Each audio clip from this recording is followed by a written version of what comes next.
ঘুমাচ্ছিলাম বিকালবেলায়, আর ছেলে হঠাৎ এসে একটা হাতের মধ্যে কী যেন ধরিয়ে দিল। তো কী আছে কী আছে জিজ্ঞেস করতেই বললো চাউমিন আছে, চাউমিন বানিয়ে দাও, অনেক দিন চাউমিন খাইনি। তো আমি বললাম ঠিক আছে চ তাহলে তোকে চাউমিন বানিয়ে দিই, কিন্তু দোকানের মতন বানাতে হবে, টকটক ঝাল ঝাল, সব কিছু এনে দিয়েছি। আচ্ছা বলো দোকানের মতন টকটক ঝাল ঝাল কী করে বানাবো? আমি কি কোনো দিন দোকানে বানিয়েছি না দেখেছি? দেখা যাক কী করে বানানো যায়। এই যে দিয়ে কিন্তু ডাইরেক্ট চলে আসছে, আর এদিকে বিকাল পড়ে এসেছে, আর বাইরে প্রচণ্ড কিন্তু রোদ, মানে কি বলবো, সূর্য এখন অস্ত্র যায় ভাব, কিন্তু রোদের একেবারে ছটা কি বলবো। এই গরমের মধ্যে এখন চাউমিন বানাতে ভালো লাগে? ঘরে এত গরম এত গরম, একটুখানি স্থির হয়ে বসতে পারছি না, তার মধ্যে কিন্তু আমাকে চাউমিন বানিয়ে দাও চাউমিন। আমি বললাম দেখ তো বাইরে কত রোদ, আমি পাচ্ছি না গরমে।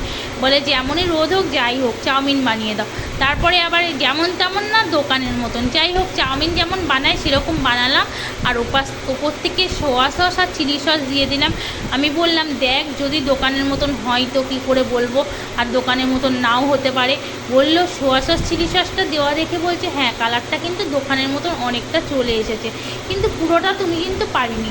আমি বললাম তুই যেটুকুনি এনেছিস, যেমন জিনিস এনেছিস তেমন, আমাকে তো ওইটুকুনি এনে দিয়েছিস, তুই বলেছিস যা আছে সেটা দিয়ে বানাও। তো বললো লাস্টে চাউমিনটা বানিয়েই ফেলেছিলাম, ওপর দিয়ে একটু শশা কুচি করে দিয়েছিলাম, ঘরে শশা ছিল।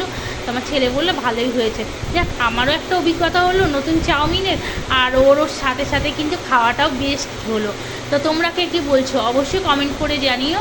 আবার আসছি তোমাদের সাথে নেক্সট ব্লগ নিয়ে, ততক্ষণের জন্য ভালো থেকো, আর আমার চাউমিনটা কেমন হলো তোমরা খেয়ে টেস্ট করে বলো, ওকে।